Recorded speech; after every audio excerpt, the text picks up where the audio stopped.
സുഗമോദേവി സീരിയലിൻ്റെ പുതിയൊരു എപ്പിസോഡിൻ്റെ പ്രമുഖ വിശേഷങ്ങളിലേക്ക് എല്ലാവർക്കും സ്വാഗതം.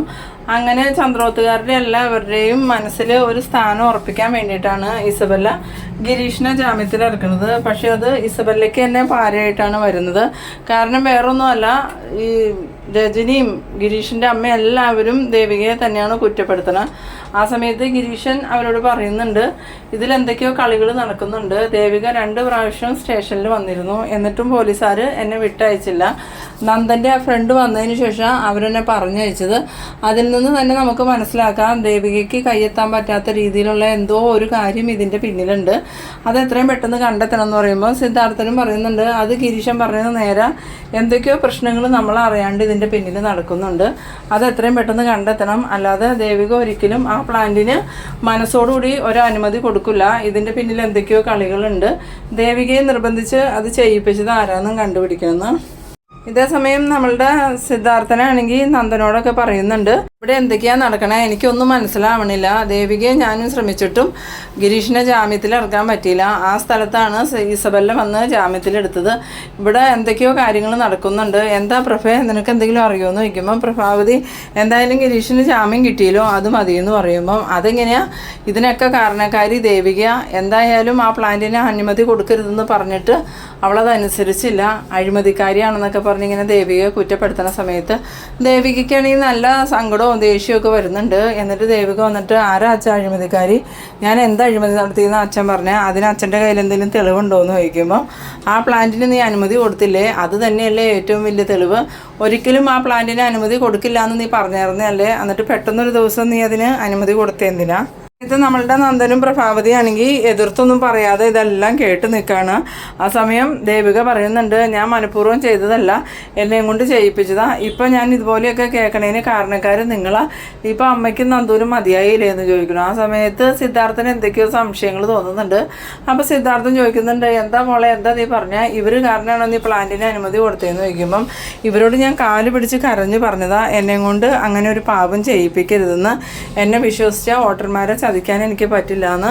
അപ്പോൾ ഇവർ എന്നെ നിർബന്ധിച്ചത്, ഇവർ ഭീഷണിപ്പെടുത്തിയാൽ ഞാൻ ആ പ്ലാന്റിന് അനുമതി കൊടുത്തേന്ന്. അത് കേട്ടതും സിദ്ധാർത്ഥനാണെങ്കിൽ ആകെ ദേഷ്യത്തോടുകൂടി പ്രഭാവതിയോട് ചോദിക്കുന്നുണ്ട്, നേരാണോ പ്രഭേ, നീയും നന്ദും കൂടെ കൂടിയാണോ ഇതിന് അനുമതി കൊടുപ്പിച്ചതെന്ന് ചോദിക്കുമ്പം നന്ദനും പ്രഭാവതിയാണെങ്കിൽ ഒന്നും മിണ്ടണില്ല. അങ്ങനെ ദേവികയാണെങ്കിൽ റൂമിലോട്ട് പോകുന്നുണ്ട്. അതിൻ്റെ പിന്നാലെ തന്നെ നന്ദൻ ചെന്നിട്ട് ദേവികയോട് ചോദിക്കുന്നുണ്ട്, നീ എന്നെ ചതിക്കുമായിരുന്നു ലേഡി എന്ന് ചോദിക്കുമ്പം, ഞാൻ എന്ത് ചതിയാണ് ചെയ്തത്, എല്ലാവരും ചേർന്ന് ചതിച്ചത് എന്നെയല്ലേ, ഞങ്ങൾ എന്ത് ചതിയാണ് ചെയ്തത്, നീയല്ലേ ചതിച്ചത്, നീ ഞങ്ങൾക്ക് വാക്ക് തന്നിരുന്നതല്ലേ ആരോടും പറയില്ല എന്ന്, എന്നിട്ട് നീ ഇപ്പം എന്തിനാ അച്ഛനോട് പറഞ്ഞതെന്ന്.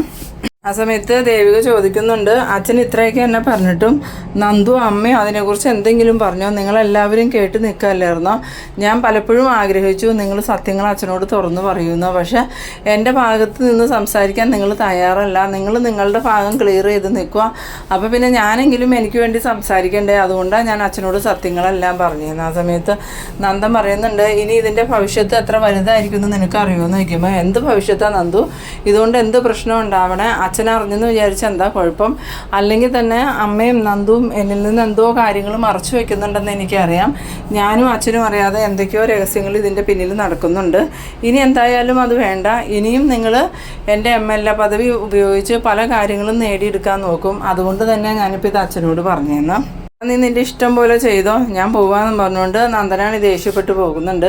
താഴേക്ക് വന്നതും പ്രഭാവതിനെ കാണുമ്പോൾ നന്ദൻ പറയുന്നുണ്ട്, അമ്മേ അവൾ ഇത്രയും വലിയ ചതി ചെയ്യുമെന്ന് വിചാരിച്ചില്ലല്ലോ എന്ന് പറയുമ്പം, അതിന് നീ ദേവികയെ കുറ്റം പറഞ്ഞിട്ട് കാര്യമില്ല നന്ദു, എത്ര ദിവസങ്ങളായി സിദ്ധാർത്ഥൻ ദേവികയെ ഓരോന്ന് പറഞ്ഞ് കുറ്റപ്പെടുത്തണു, അന്നൊന്നും ദേവിക ഇത് ആരോടും പറഞ്ഞില്ലല്ലോ, ഇപ്പോൾ സങ്കടം സഹിക്കാൻ പറ്റാണ്ട് പറഞ്ഞതായിരിക്കും, അതെന്തായാലും നീ ക്ഷമിച്ച് കളാന്ന്. ആ സമയം നന്ദൻ ചോദിക്കുന്നുണ്ട്, ഇനിയിപ്പോൾ അച്ഛൻ നമ്മളോട് ചോദിച്ചാൽ എന്ത് മറുപടി പറയുമെന്ന് ചോദിക്കുമ്പം, അത് സിദ്ധു ചോദിക്കുമ്പോഴല്ലേ, അപ്പം ഞാൻ എന്തെങ്കിലും പറഞ്ഞ് സിദ്ധുവിനെ സമാധാനിപ്പിച്ചോളാം, എന്തായാലും കഴിഞ്ഞത് കഴിഞ്ഞു, അതും പറഞ്ഞ് നീ ദേവികയായിട്ട് വഴക്കിനൊന്നും നിൽക്കണ്ട കേട്ടോ എന്ന്. പിന്നീട് നമ്മളുടെ ഇസബെല്ല നന്ദൻ്റെ ഫോണിലേക്ക് വിളിക്കുന്നുണ്ട്. ആ സമയത്ത് നന്ദൻ പറയുന്നുണ്ട്, ഇസബെല്ല ഗിരീഷേട്ടനെ ജാമ്യത്തിൽ ഇറക്കിയതിൽ ഒരുപാട് നന്ദി ഉണ്ടെന്ന് പറയുമ്പോൾ, നീ എന്തിനാ നന്ദ എന്നോട് നന്ദി പറയണേ? നമ്മൾ തമ്മിലുള്ള ബന്ധം അങ്ങനത്തെയാണോ?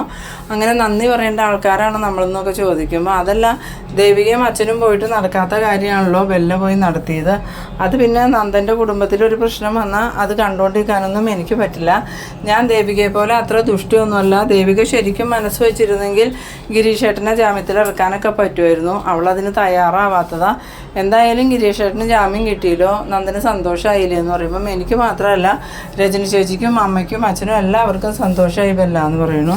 എനിക്കിന്ന് നന്ദനെ ഒന്ന് കാണണമല്ലോ, നന്ദൻ എപ്പോഴാണ് പുറത്തേക്ക് വന്നേന്ന് ചോദിക്കുമ്പം ഞാൻ കുറച്ച് സമയം കഴിഞ്ഞ് വെളിയിലോട്ട് ഇറങ്ങുന്നുണ്ട്, ആ സമയത്ത് നമുക്ക് കാണാം. എന്തായാലും വേറൊരു പ്രശ്നമുണ്ട്, അതും കൂടി എനിക്ക് ബെല്ലയോട് പറയാനുണ്ടെന്ന്. അങ്ങനെ നന്ദൻ സംസാരിച്ച് കഴിഞ്ഞ് ഫോൺ കട്ട് ചെയ്ത് തിരിഞ്ഞതും നമ്മളുടെ സിദ്ധാർത്ഥനെ അടുത്ത് നിൽക്കുന്നുണ്ട്.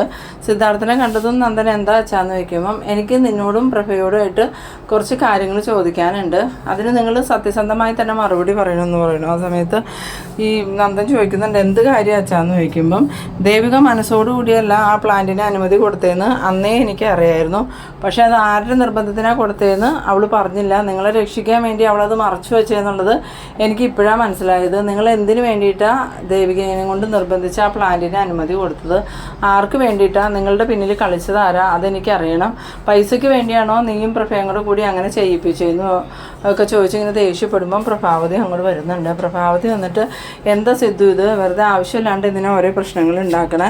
കഴിഞ്ഞത് കഴിഞ്ഞു, പ്ലാന്റിന് അനുമതി കൊടുത്തു, ദേവികയ്ക്ക് അങ്ങനൊരു തെറ്റ് പറ്റിപ്പോയി എന്ന് പറയുമ്പം, ദേവികയ്ക്ക് പറ്റിയ തെറ്റല്ലല്ലോ, അമ്മയും മോനും കൂടി ദേവികയും കൊണ്ട് ഭീഷണിപ്പെടുത്തി നിർബന്ധിച്ചും ചെയ്യിപ്പിച്ചതല്ലേ, എന്നിട്ട് ഇനിയും ആ കുറ്റം ദേവികയുടെ തലയിലേക്ക് തന്നെ വയ്ക്കുകയാണോ എന്ന് ചോദിക്കുമ്പം പ്രഭാവതി പറയുന്നുണ്ട്, ഞങ്ങൾക്ക് അങ്ങനെ ഒരു തെറ്റ് പറ്റിപ്പോയി എന്ന് പറയുമ്പം, എന്ത് തെറ്റാണ് പറ്റിപ്പോയത്?